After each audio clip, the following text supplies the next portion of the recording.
I'm Kane. I'm in a third year class in welding.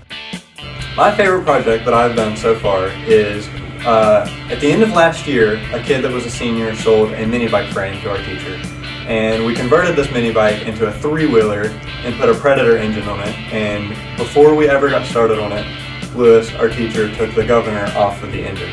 It has tires that are about that wide on it, and it's still like the size of a mini bike, and it's wicked. We have companies from all over the state and even like out of the tri-state area come to our school to look for welders. We can get hired straight out of high school. You can go pipeline welding, you can go shipyard welding, you can even do underwater welding, which, to be honest, I don't recommend. It's really dangerous, but it pays really good.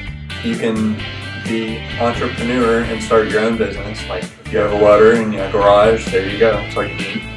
I'm in a third year class in welding, so I can go back to skills competition and compete statewide, and then if I go good enough, you can go national for skills, and then you can go worldwide, but that's like really rare. Because you gotta be like the best, not even the best of the best, you just gotta be the best.